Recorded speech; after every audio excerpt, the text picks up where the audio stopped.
J'ai laissé 20 millions de dollars dans le coffre-fort de mon petit ami. Le lendemain matin, il avait disparu avec l'argent. J'ai ri, à cause de ce qu'il contenait. Je m'appelle Naomi Carter, et à 33 ans, je suis devenue l'emblème de ce qui arrive quand l'amour vous aveugle au point d'ignorer la logique. Il y a quelques mois à peine, j'ai vendu ma société de cybersécurité pour 40 millions de dollars, et j'avais l'impression d'être au sommet du monde. Mon prochain projet était d'acheter la maison de mes rêves dans les collines au-dessus d'Atlanta, en offrant 20 millions en liquide pour devancer les autres acheteurs intéressés. Mais avant la finalisation, j'avais besoin d'un endroit sécurisé pour stocker l'argent. Naturellement, je me suis tournée vers l'homme en qui j'avais le plus confiance, Roman, mon petit ami depuis 4 ans. J'ai placé les 20 millions dans le coffre ultramoderne de son Pantouse. Le lendemain matin, Roman et l'argent avaient disparu.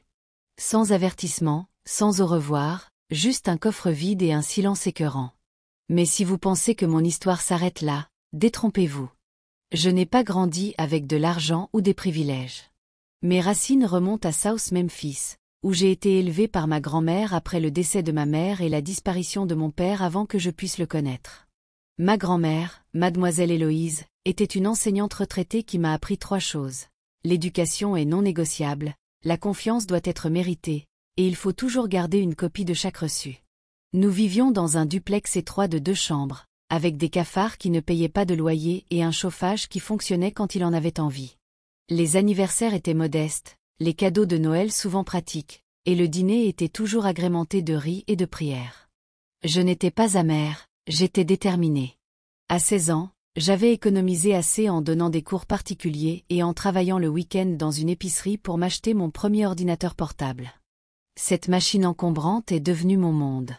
Pendant que les autres ados étaient sur MySpace ou prenaient des selfies, j'apprenais Python, Java, et le piratage éthique. Le code est devenu ma seconde langue et mon ticket de sortie.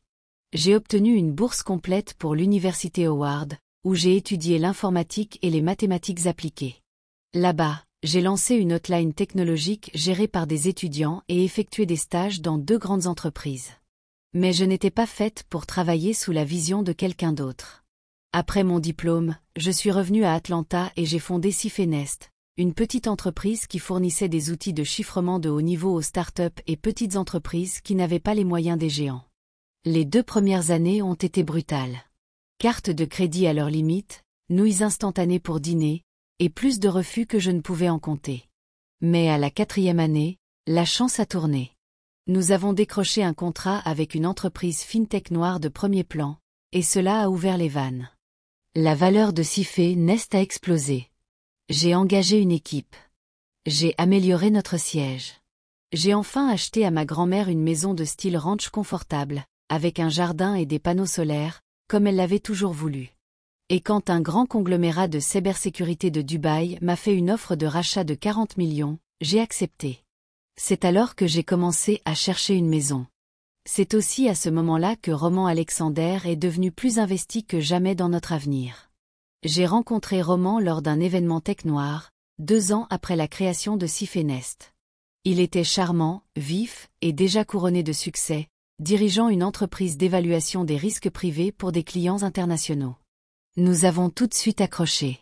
C'était le genre d'homme qui se souvenait de votre commande de café et de l'anniversaire de votre cousin. Raffiné mais accessible, avec des yeux qui semblaient dire la vérité. Quand je lui ai parlé de la vente et de l'offre pour la maison, il était enthousiaste. En liquide, a-t-il dit en souriant. Ça te donnera un avantage. Rend l'offre irrésistible. Il n'avait pas tort.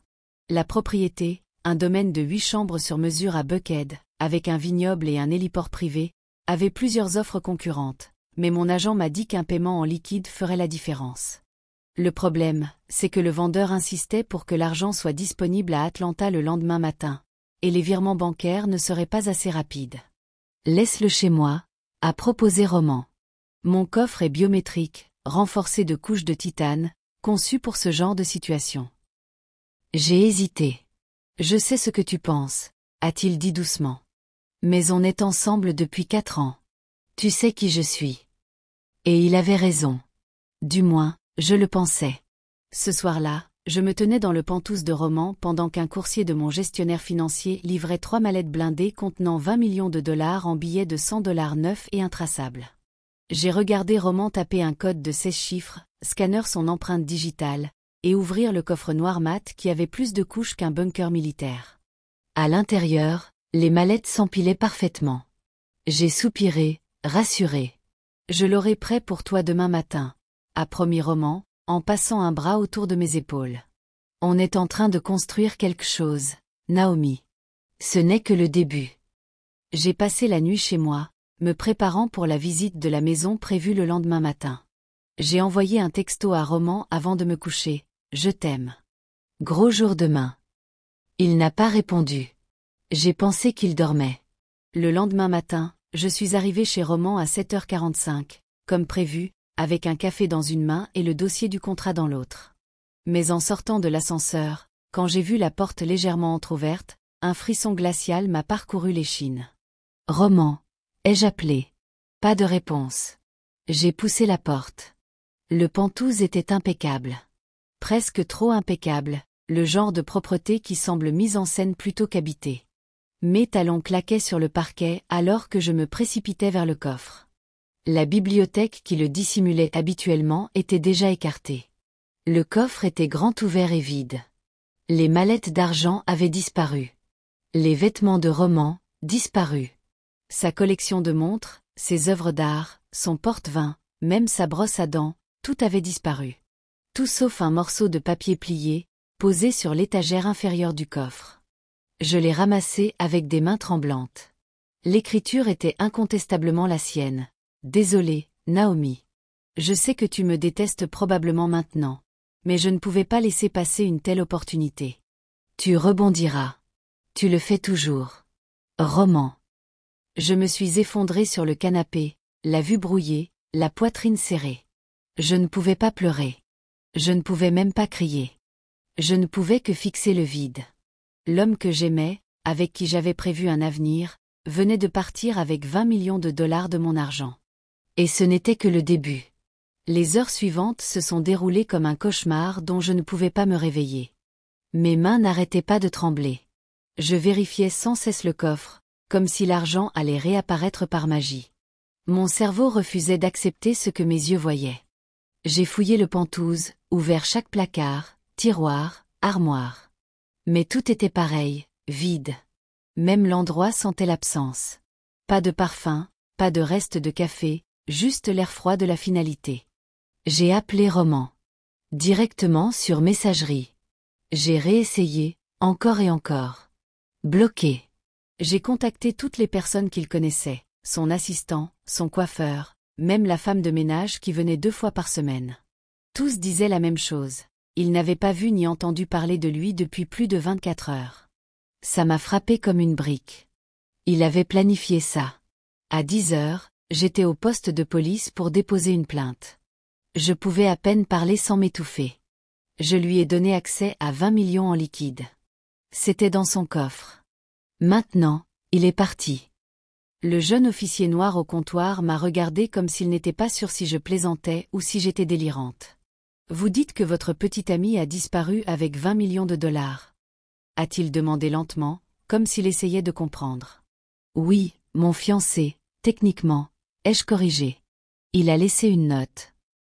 Vous avez des preuves que l'argent existait, a ajouté un autre officier, les bras croisés.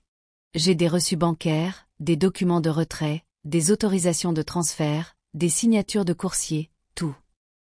La détective Anaka Rhodes, une femme grande et directe dans la quarantaine, avec un léger accent du Sud et des yeux perçants, a été assignée à mon dossier. Elle m'a emmenée dans une petite salle d'interrogatoire et a fermé la porte doucement. Vous êtes l'entrepreneur en cybersécurité, c'est ça? Naomi Carter. Oui. Elle a hoché la tête. Je me souviens de votre nom. Vous étiez dans Atlanta Women in Tech il y a quelques mois. Ma fille vous suit. J'ai esquissé un faible sourire. Pas comme ça que je voulais devenir virale. Elle s'est penchée en avant, posant ses coudes sur la table. Soyons clairs, ce qu'il a fait est du vol. Mais c'est compliqué, car vous avez volontairement placé l'argent en sa possession. Donc, légalement, Ce n'est pas un vol typique. C'est une trahison financière dans une relation personnelle. Une arnaque, ai-je murmuré. Exactement. Et malheureusement, les gens qui planifient ce genre de choses, surtout à cette échelle, ne laissent pas grand-chose derrière eux. Mais Roman avait laissé quelque chose. Il ne savait pas une chose. J'avais toujours été paranoïaque concernant la sécurité des données. C'était mon domaine, après tout. Et j'avais insisté pour installer des capteurs de mouvement et d'accès cachés dans ma maison et son penthouse. Pas parce que je pensais qu'il me volerait, mais parce que, eh bien, j'avais déjà été trahi en affaires. Ce soir-là, j'ai sorti l'avantage que j'avais, mes journaux de suivi.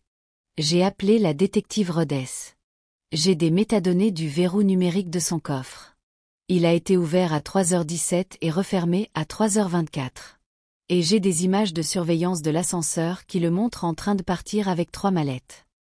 C'est de l'or, a-t-elle dit. Pouvez-vous tout envoyer? Je l'apporterai demain. Mais ce n'est pas tout. J'ai marqué une pause. J'ai aussi suivi son téléphone. Elle a haussé un sourcil. Et il a quitté l'aéroport de Hartsfield-Jackson à 6h05 par jet privé. Destination, Belize. La détective Rhodes a impliqué la sécurité intérieure. Apparemment, disparaître avec des dizaines de millions en liquide attire l'attention de plus que la police locale. Nous avons également contacté l'ambassade américaine à Belize et Interpol. Mais dès que l'avion de Roman a atterri, il a disparu des radars. Pas d'enregistrement à l'hôtel, pas d'achat numérique, pas de passages officiels aux frontières. Envolé. L'argent était intraçable. Le liquide ne laisse pas de traces. Mais Roman avait laissé autre chose, un schéma. De retour dans mon appartement, j'essayais de respirer, de dormir, de manger, mais tout semblait empoisonné. Ma boîte de réception débordait de félicitations de collègues professionnels qui ne savaient pas encore que j'avais été trahi. Invitations à parler, panels, offres d'incubateurs de start-up, tout cela semblait faux. Je me posais sans cesse la même question. Comment avais-je pu être aussi stupide? Je repassais en boucle chaque moment de notre relation, chaque dîner romantique, chaque blague partagée, chaque « je t'aime ». Je me souvenais comment il m'avait soutenu lors des nuits blanches et des échéances, comment il avait aidé à prendre soin de grand-mère Héloïse quand elle était malade. Comment il m'avait embrassé sur le front et m'avait dit que j'étais la femme la plus intelligente qu'il ait jamais rencontrée. Était-ce tout un jeu? Une semaine après sa disparition, mon avocat, Cliff Hampton, m'a donné la nouvelle que je redoutais. Les chances de récupérer les 20 millions sont faibles, a-t-il dit prudemment. Sans documentation claire indiquant que l'argent lui a été confié dans le cadre d'un accord contractuel, il est difficile de poursuivre. Vous voulez dire qu'il peut s'en tirer comme ça? S'il reste dans un pays sans extradition et que les fonds sont convertis ou blanchis, oui, Naomi, je suis désolée. À la fin de cette semaine, je m'étais complètement refermée. J'ai annulé toutes mes réunions. J'ai disparu des réseaux sociaux. J'ai évité mes amis. Même Kenya, ma meilleure amie depuis ma première année à Howard, s'est présentée chez moi sans y être invitée, juste pour vérifier comment j'allais. Tu ne réponds pas à mes appels, a-t-elle dit, les bras croisés, debout dans ma cuisine. Et ne me dis pas que tu vas bien, parce que t'es habillée comme la dépression. J'ai baissé les yeux. Sweat à capuche, pantalon de pyjama, pas de soutien-gorge. C'est juste, ai-je murmuré. Elle s'est adoucie. Naomi, tu dois arrêter de te blâmer. Tu ne méritais pas ça. Je lui faisais confiance. Tu l'aimais. Ce n'est pas un crime. Je n'ai pas répondu, car même si elle avait raison, ça ne changeait rien au fait que j'avais perdu 20 millions de dollars. Et avec eux, une partie de moi-même. Quelques jours plus tard, j'ai reçu un message vocal qui m'a glacé le sang. Il venait d'un numéro masqué, une voix d'homme légèrement déformée. Il n'est pas celui que vous pensez, et ce n'est pas la première fois qu'il fait ça. Vous voulez justice? Trouvez les autres femmes. Clic. Le message tournait en boucle dans ma tête pendant des heures. Il n'est pas celui que vous pensez, et ce n'est pas la première fois qu'il fait ça. Trouvez les autres femmes. Au début, je me suis demandé si c'était une blague cruelle, quelqu'un jouant avec ma douleur, mais la voix était posée, ni menaçante ni moqueuse, juste factuelle. Et ça me terrifiait plus que tout. J'ai sauvegardé le message, les passer dans un filtre audio pour retirer la distorsion et les nettoyer. Toujours pas de correspondance vocale, pas de trace du numéro, un téléphone jetable. Mais quelque chose dans ce message semblait réel, trop spécifique, trop direct. Et juste comme ça, les rouages de mon esprit, ceux que je n'avais pas utilisés depuis la création de Sif et Nest, ont recommencé à tourner. J'ai appelé la détective Rhodes. J'ai reçu un message vocal d'un numéro masqué. Il dit que Roman a déjà fait ça avant. Il dit que je devrais chercher d'autres femmes. Elle a soufflé bruyamment à l'autre bout du fil. Vous pensez qu'il est un arnaqueur en série? Je pense qu'il est bien plus qu'un petit ami qui s'est enfui avec mon argent. J'ai commencé à creuser. D'abord, j'ai piraté une archive cryptée que Roman avait stockée sur notre disque partagé. Il ne savait pas que j'avais des privilèges d'administrateur. La plupart des fichiers semblaient inoffensifs, dossiers de clients, factures, anciennes propositions commerciales. Mais caché dans un dossier intitulé « Archives anciennes », il y avait une feuille de calcul intitulée « Liste de dossiers Q3 ». Elle contenait des noms, des photos, et de brefs profils personnels. Des femmes, toutes âgées de la fin de la vingtaine à la début de la quarantaine, toutes professionnellement accomplies, toutes riches. Il y en avait 9. Une entrée m'a glacé le sang. Dr Simone Daniels, 36 ans, localisation, Houston, profession, chirurgienne plasticienne. Valeur nette estimée, 12 millions, statut, fiancé, travail sur un point d'accès. Qu'est-ce que c'était que ça? Chaque entrée incluait des notes comme liens familiaux faibles, historique émotionnel, perte parentale, tendance à faire confiance rapidement, et sous mon nom, Naomi Carter, statut, confiance 95% établi. Accès au coffre confirmé. Plan de sortie programmé. Coffre sécurisé. J'ai reculé de mon écran, l'estomac retourné. Je n'avais pas été sa petite amie. J'avais été une cible. Armée de ces nouvelles preuves, j'ai contacté l'une des noms, Simone Daniels. Elle n'a pas répondu à mon appel, mais je lui ai envoyé un message avec une capture d'écran du dossier et ma photo à côté. Objet, vous ne me connaissez pas, mais nous étions fiancés au même homme. Elle a répondu en moins de 30 minutes. Simone était une femme à la voix douce avec des instincts aiguisés. Elle avait rencontré Roman, qui se faisait appeler Anthony Ward dans son cas, lors d'un gala de charité à Houston. Même histoire, romance éclair, promesse de partenariat, et pression pour faire confiance. Sa famille ne l'aimait pas, mais elle avait ignoré leurs doutes.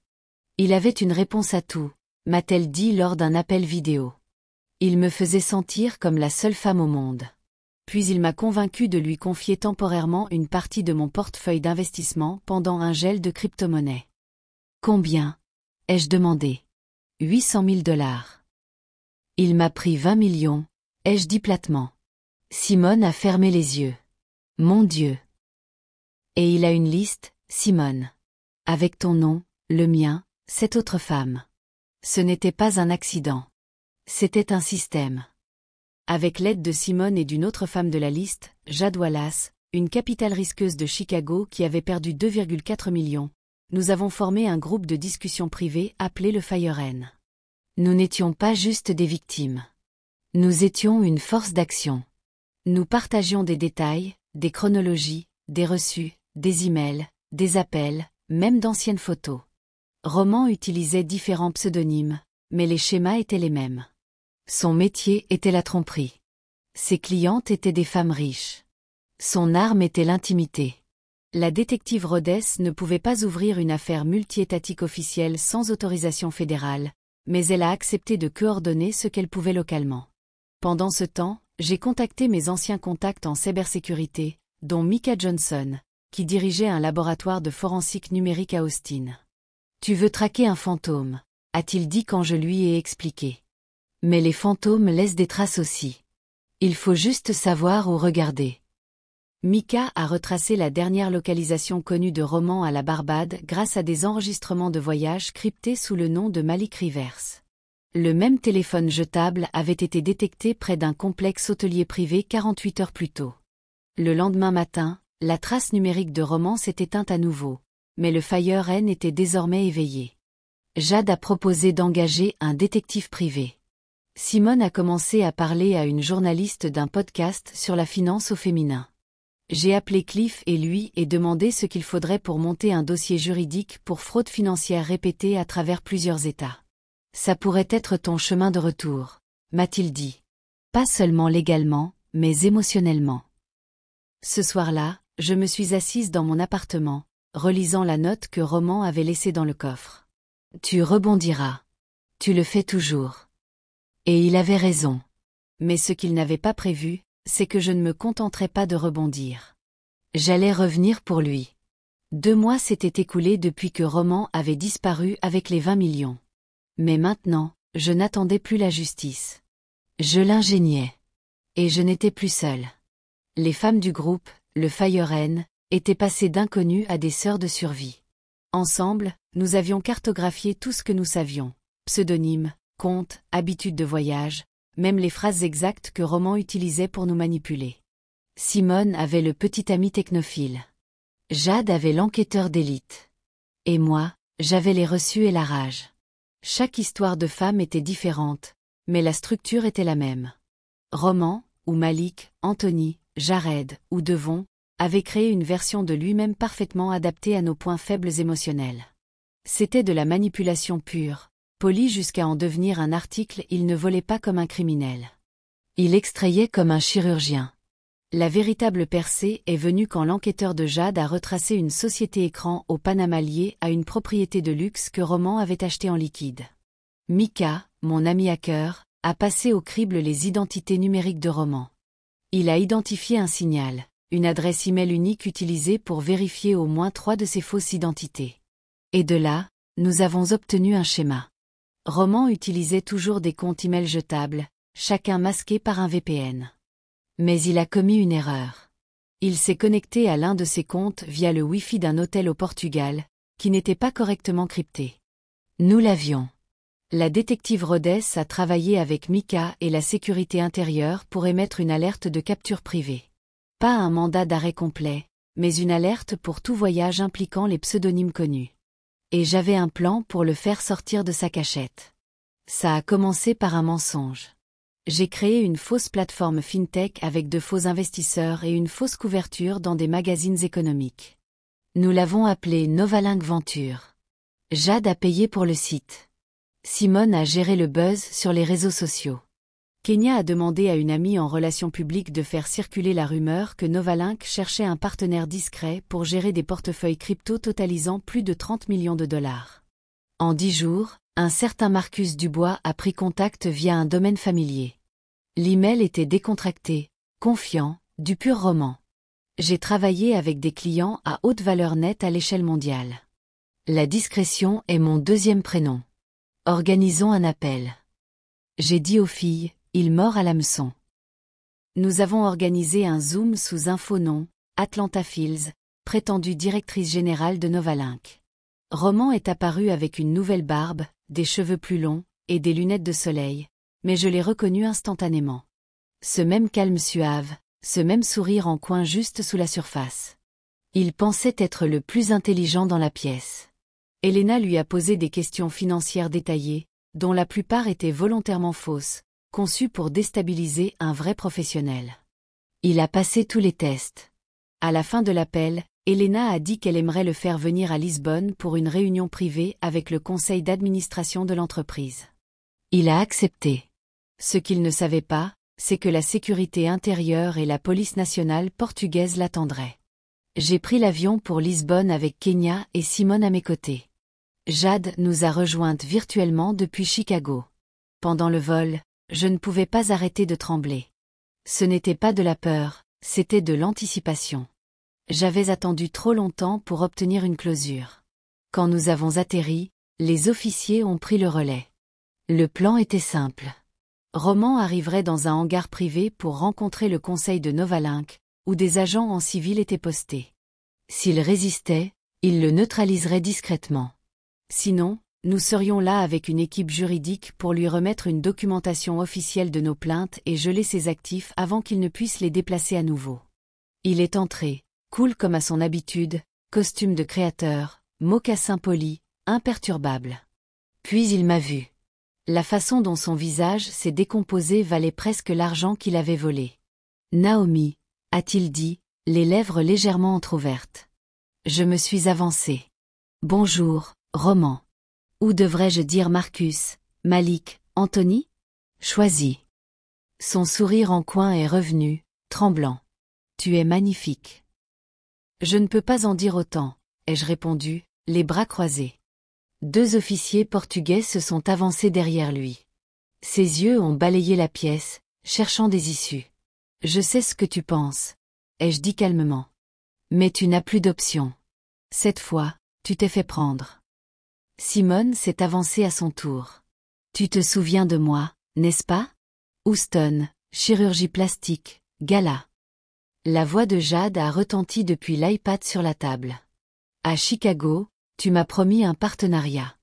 Tu m'as livré une trahison. Roman n'a pas parlé. Il n'en avait pas besoin. Car maintenant, les preuves parlaient plus fort que tout ce qu'il aurait pu dire. Il a été escorté, calme, silencieux, menotté, et juste comme ça, le chapitre s'est fermé. Ou du moins, c'est ce que je pensais. Une semaine plus tard, Cliff m'a appelé avec une nouvelle inattendue. Le Portugal dépose des accusations pour documents frauduleux et crimes financiers transfrontaliers, a-t-il dit. Mais voici le plus intéressant. Ils ont également saisi un coffre privé à son nom. Qu'est-ce qu'il contient? Ai-je demandé. Il a marqué une pause. Naomi, il y a $1 million à l'intérieur. Intact, réel. Je me suis effondré dans mon fauteuil. Vous êtes sérieux? Tout à fait sérieux. Et selon votre documentation, votre nom figure comme dépositaire sur plusieurs des transactions originales. Vous aurez la priorité pour réclamer. Je ne récupérerai jamais tout. Mais je n'étais plus dans le rouge, ni financièrement, ni émotionnellement. Roman avait bâti son royaume sur des mensonges, mais j'y avais survécu. Et maintenant, je me tenais dans les décombres avec le plan pour reconstruire. Je n'ai pas pleuré quand Roman a été arrêté.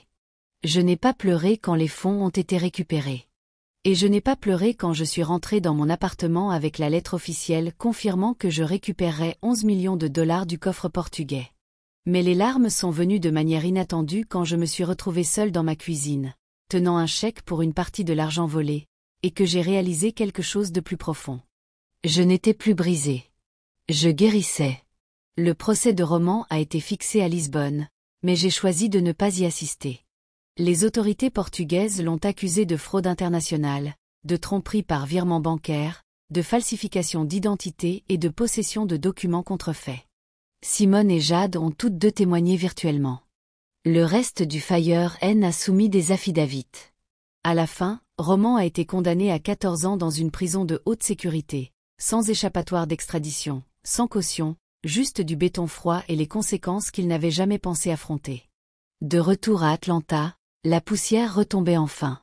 Mais cela ne signifiait pas que tout était redevenu normal, car j'avais changé. Kenya et moi étions assises sur la terrasse de ma nouvelle maison, plus petite, nichée juste à l'extérieur de Stone Mountain, loin du faste et de la pression de Buckhead ou des gratte-ciel. Ce n'était pas le domaine de 20 millions que j'avais prévu d'acheter.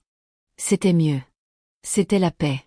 Tu l'as vraiment fait, a dit Kenya, regardant la lumière du soleil couchant transformer les arbres en or. Tu l'as eu. Tu as récupéré ton argent, et tu n'as pas perdu ton âme dans le processus. J'ai failli, ai-je admis, sirotant un thé au gingembre. Mais j'ai appris à m'accrocher à la partie de moi qui comptait. Elle m'a donné un coup d'épaule.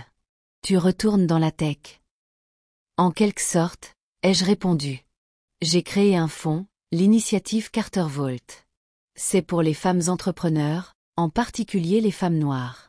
On leur donne du capital de départ, une formation en sécurité, et du mentorat. Parce que ce qui m'est arrivé ne devrait arriver à personne. Kenya a cligné des yeux. Naomi Carter, riche, le cœur brisé, est toujours en train de changer le monde. J'ai souri. Plus le cœur brisé. Plus maintenant. 3 mois après la condamnation de Roman, j'ai reçu une lettre sans adresse de retour. C'était de lui. À l'intérieur, une simple note écrite sur une feuille blanche. Je ne pensais pas que ce serait toi qui m'attraperais, mais j'aurais dû le savoir. Tu as toujours été plus intelligente que les autres. Je suppose qu'en fin de compte, je t'ai sous-estimé. Je n'ai pas gardé la lettre. Je ne l'ai pas brûlée non plus. Je l'ai déchiquetée et compostée dans le jardin que j'ai planté derrière ma maison. Que ce soit la seule chose qu'il contribue jamais à ma croissance. Certaines nuits, je pense encore à tout ça. Pas à l'argent, aux mensonges. Comment il me regardait tous les jours pendant 4 ans, m'embrassait pour me souhaiter bonne nuit, murmurait des promesses, tout en planifiant sa disparition. Ça m'aurait brisé si je n'avais pas appris à redéfinir la confiance. Je me fais confiance maintenant, à mes instincts, à mes limites, à ma voix intérieure. Je ne vois plus la confiance comme un saut dans le vide. Je la vois comme quelque chose qui se gagne avec le temps et se renforce par des actions, pas des mots. Jade, Simone et moi sommes restés proches après la chute de Roman. Tout comme plusieurs autres du Fire N. Nous nous réunissons virtuellement tous les mois. Certaines d'entre nous parlent lors de conférences. D'autres ont écrit des articles d'opinion. Une femme a lancé un podcast appelé Lion Eyes, Romance and Financial Crime in the Digital Age. Nous construisons quelque chose de puissant, à partir de la douleur, oui, mais aussi du pouvoir. Nous avons transformé notre trahison en un plan d'action. Et pour ce qui est de l'amour, je ne me presse pas. Il y a quelqu'un de nouveau, Malcolm. Il est professeur d'art au lycée. Humble, ancré, l'opposé total de Roman. Il m'a rencontré après tout ce qui s'est passé. Il connaissait toute l'histoire avant notre premier rendez-vous. Et pas une fois il ne m'a traité comme une victime. Il m'a traité comme une survivante. Lors de notre 3e rendez-vous, je lui ai parlé du coffre, de l'évasion. Ses yeux ne se sont pas écarquillés de jugement. Il a juste dit « Waouh, c'est dingue, mais je suis content que tu t'en sois sorti. » Je ne sais pas où ça va, mais cette fois, j'avance lentement, les yeux grands ouverts, et je garde le code du coffre pour moi. J'ai partagé cette histoire pour une raison. Si vous avez déjà été trahi, arnaqué, ou laissé à vous demander comment vous n'avez pas vu venir, sachez ceci, ce n'est pas votre faute. L'intelligence ne voit pas toujours le mal arriver. La force ne signifie pas que vous ne souffrez pas, mais vous pouvez guérir. Vous pouvez vous relever et reconstruire, plus forte, plus sage, et plus entière qu'auparavant. Salut, mes amis. Si mon histoire vous a touché, laissez un commentaire et partagez la vôtre.